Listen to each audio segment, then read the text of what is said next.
Biwa. Non. Action mun ne tɛmɛ ni I denkɛ cɛ pozo.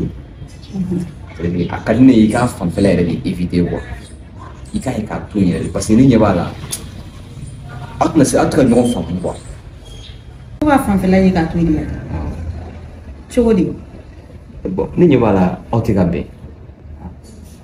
C'est à dire ne ma foyi faamu. Bon o ɲuman ye min ye I k'a éviter siɲɛ kelen. E hakili la o de bɛ se ka taa solution ye. O ta solution ye hali fitinin. E bɛ ka ɲinɛ min kɔ. Bozo ye denmisɛnnin fitinin de ye. E ni ne hakili o n'ale ta man kan ka kɛ kelen. N'o kɛra dɔrɔn dilancogo foyi t'a la. Bozo ko selen nin yɔrɔ bɛɛ ma. Ne bɛ se k'a fɔ e nɔ belebeleba de b'a la. Ni cogo di? E ye bozo ka masa saya de ta k'o da I nin kan ka den diyaɲɛ minɛ n'a ye. Denmisɛnnin dun ye fɛn dɔ de ye n'i m'a lakasi a b'i lakasi wa o de tora bozo ɲɛ kan. Hali ne min bɛ bozo la k'o du kɔnɔ yan e b'a hinɛ minɛ ne sigilen ɲɛna I n'a fɔ ba t'a bolo. Mais o bɛ kɛ kuma caman a tɛ ba yɛrɛ. Bozo y'a dɔn a mɛnna k'a fɔ k'ale ba tɛ ne ye. Ne m'i ka nin kuma in faamu. Ni biden y'o don dɔrɔn a ka gɛlɛn. A éviter tɛ solution ye dɛ. An bɛ jɛ de sisan k'an fanga fara ɲɔgɔn kan cogoya min na den bɛ se ka dilan a bɛ nin hakili la dilan. Denmisɛnnin wilitɔla kɔni fiɲɛ b'a nun kɔrɔ a bɛ k'a ɲɛna k'a fɔ k'a ni diɲɛ jɔn bɛɛ dɔ de ye fila in. Donc ne kɔni hakili la an kana ye k'a bilen o bɛ dɔ de fara. Ne den de don a bɛ kun fɛ. E y'i ka kuma bɛɛ faamu mais I ye kuma dɔ de fɔ I ka kuma in kɔnɔna la ne ma se ka kuma in faamu. Bozo ba de ye ka su ko fo ka dugu jɛ. Bozo ba bannen ne nana e fo. E nalen jɔn tun b'a occupé a la? I de tun b'i occupé a la. E de y'a ka fɛn bɛɛ kɛ. Mais n'a nana wuli bi k'a t'e bonya ni e ko ko o ye ne nɔ ye ne tɛ se k'o faamu. I b'a dɔn an bɛ pan fɛn fitinin dɔw de kunna wa olu yɛrɛ de ye an ka erreur ye. Den o den bɛ yen bi k'a fɔ k'a masa fila bɛɛ lajɛlen y'a lamɔ ani min masa kelen tɛ filima t'a la yɛrɛ bari lamɔ cogoya yɛrɛ bɛ sin a yira. E y'a kɛ I n'a fɔ depuis Ala y'i da mɔgɔ yɛrɛ tɛ diɲɛ kɔnɔ kɛrɛnkɛrɛnnen a kɛra I n'a fɔ I tɛna den wɛrɛ sɔrɔ bilen ni bozo kelen tɛ. Sisan denw ka kɔrɔ n'u wolobagaw ye koyi. Papa. I y'a kuma faamu. Tiɲɛ yɛrɛ la ne ko bozo man di n ye nkalon tigɛ. Parce que a nana diɲɛ kɔnɔ cogoya min na a n'a ba tanyana cogoya min na ni ne y'a ye n tɛ se ka ko kelen k'a la a hinɛ bɛ minɛ. Mais e yɛrɛ dun ko cogo di sa e bɛ fɛ an ka solution jumɛn de kɛ sisan pour que an ka se ka a récupérer joona yan'a ka tiɲɛ ka tɛmɛ nin kan. An bɛ jɛ k'o de ɲɛɲini ɲɔgɔn fɛ. Den y'a dɔn e ɲɛ kan k'a fɔ ko ale ka di e ye kojugu k'i tɛ se ka foyi bɔ a ta la. O de y'a se nin bɛɛ ma. K'a sɔrɔ mɔgɔ bɛ den diyaɲɛ to I nin kan k'a mara. A ma tiɲɛ fɔlɔ ya min. N'i ka kuma faamu. Foyi ma tiɲɛ fɔlɔ. Donc I y'a fɔ cogoya min na n b'a kɛ ten. N'Ala sɔnna ma. Sinon a ko yɛrɛ a ko ɲini ka taa ka ne yɛrɛ bolo kan sa.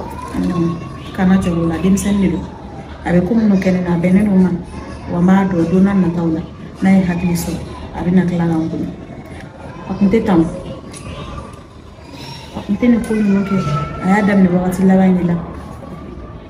Bon ne bɛ se ka bila mauvaise fréquentation fɛnɛ kɔnɔna la ni mɔgɔ minnu bɛ yaala kɛnɛma. Bon olu kɔni ye ko wɛrɛ de ye sinon mɔgɔ tɛ se ka tugu den kɔ ka yaala sokɔnɔna de ka gɛlɛn parce que den fɛnɛ ka kɛnɛmala y'a ka sokɔnɔna imagine. D'accord, problème t'a la. Écoute. Ne bɛna n ka daga lajɛ sisan. D'accord, problème t'a la. Ne yɛrɛ bɛ n sigi n bɛ ka dɔ kɔnɔ quoi. D'accord.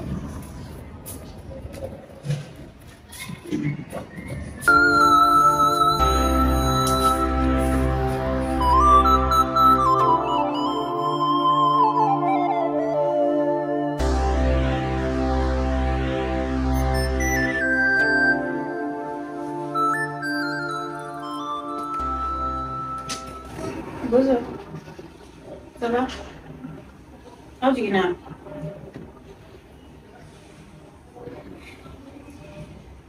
I ka dumuni bɛ cuisiner. Moi, t'es là. Bonjour. S'il te plaît.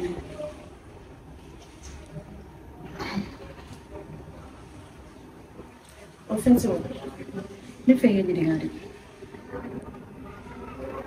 Bonjour, ne fɛ ka dɔn ne ye fɛn min k'i la ne donni nin don kɔnɔ ka se sisan ma n'o de bɛ k'i tɔɔrɔ. Bonjour, ne bɛ ka essayer e ka ne faamuya. Ne ka essayer an ka don da kelen fɛ ka bɔ da kelen fɛ. Bonjour, a bɛ ne kun ne la k'a fɔ ko ne den de ye e ye. Kana na fɔ den ni den tɛ ne. Ne famuso de ye. Ne y'a f'i ɲɛna ka dɛsɛ n to yen nɔ n ka lafiya du kɔnɔna la so in ka bon. Est-ce que i y'a faamu? I y'o k'i b'i ka diɲɛlatigɛ la n to yen nɔ quoi. Est-ce que i y'a faamu? Ne foyi t'i ye n famuso de ye dɔrɔn a banna. C'est très simple. Bonjour. Sabali sa. Ne tɛ se ka kɛ den wɛrɛ fosi ye. I b'a kan. Mun ba t'i ye mun de kɛra?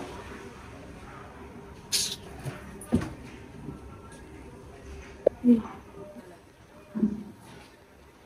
bɛna mun de kɛ pour que nin den ka se ka ne dɔn. Kuma bɛɛ a ka di ne ye ne ni den ka gɛrɛ ɲɔgɔn na. An ka baro kɛ i n'a fɔ den n'a masa bɛ kɛ cogoya min na. Mais den tɛ fɛ ka ne kun tilenna dɔn. Mais min t'i diya bari ne sera ka n cɛ supporter cogoya min na n kan ka se k'a den fana kun ten cogoya la. Mɔgɔ si tɛ kɛ bara fɛ k'i tɛ k'a kɔnɔkisɛ fɛ.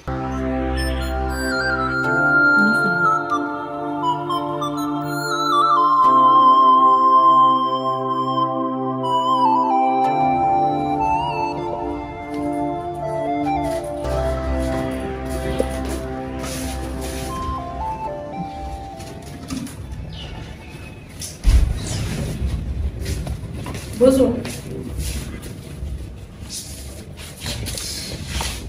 Et depuis ce qu'on a mis qui est au moins 6 minutes.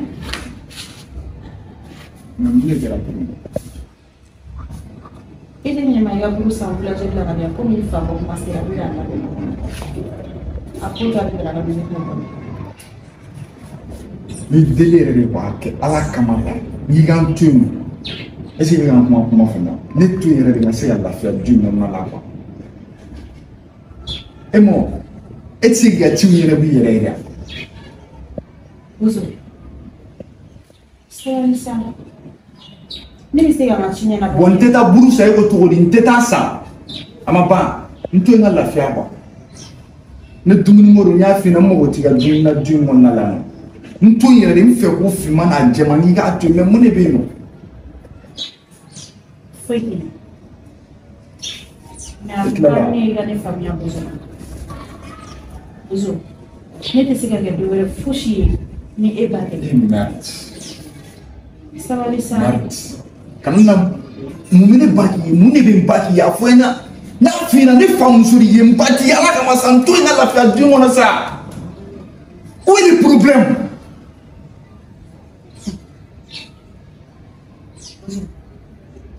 Ne te ki mine ni fushi were ni ndite. Wa ite sika tani do were fushi kateme okan. Bozo.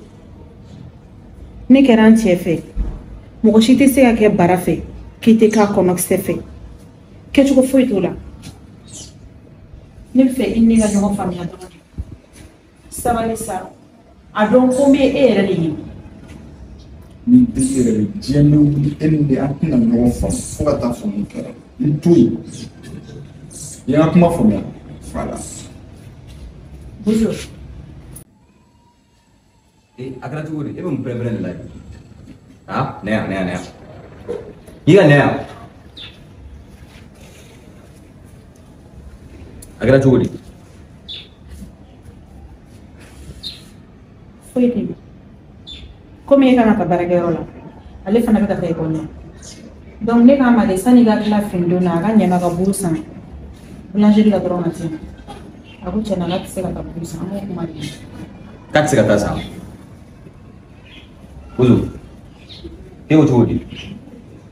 mais pour un tse ta burusa bana c'est tout nga era ta burusa ma ta ngay wala ta la pressé le niveau mais retard fenela et comment les matin toi derrière hein est-ce que Fatna oublie là ça va pas chez toi hein ni ko emna molone shude ma hein ne tio abet kilewa e batea wani bate e bate e mundu imusuri no ne bate o ndanga dia kay ni fo idam ne ka bona la ne muso do toro we mu kuma ye ale ka tire doa ngaki mai kata burde sa ne de na mo ha ale re boya ale re ki boye re ne re boya kama yaka na ta burde sa ha nous il n'a changé d'où mais il n'a changé d'où mais à fond na manya kiba fo ne mako papa ko ni kan afale mako mama ha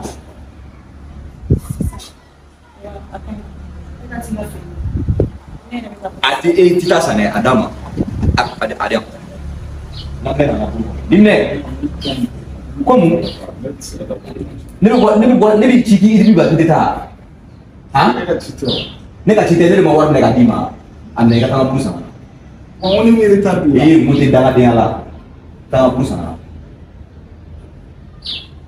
ina tre ga mea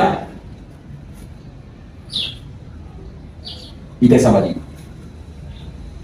nini danga wallahi c'est des chevaches ibata yana amena bile yisune ni boje ni kulobena ni mani puna femi ile ila ni de femi da ikuta ka tanga burusa bo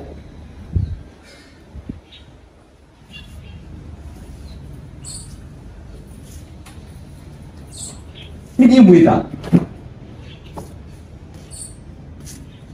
ali mo ta ka kuma be mo bla kuma la ngame ka na buru kono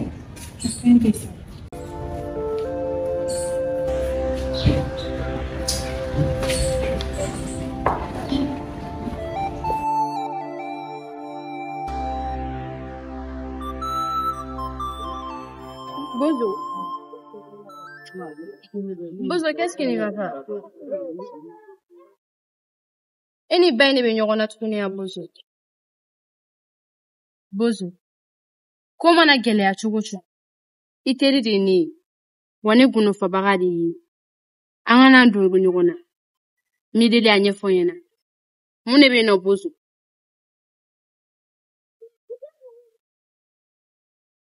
Eba ronete boni e o Bozo. Ega foni yana mai. Solution mala. Amo nyini nyoko no fe. Rodo aja. Ne be faka bonga du wona redo. Komu? Bozo tu ko vida. Afo astafurulai. Koma na gele a chogo Bozo. Kana soma. Anya fa mune binu. Aja ne famu se. Abuka ni toro nya fo na ka desa ka fara ka bona nga komandi akan tu. Ka komandi wa Bozo. Afo astafurulai. Kana songa fi mo kon fi nyoko maka ko ga gwere. Mo ko mana gweye chogo. Kana to ga bida kono ka fi mo kon fi nyoko. Oyo mo ya tabulu do. Anyefo. Ay muneke. Ma fuga na kuma nere. Bozo. Sabali. Sabali ko ro kay ko chugo. Ibaredu. Amana gele ya chogo. Lukman fo. Ibaredu. Bozo. Amenyo ko famo Bozo.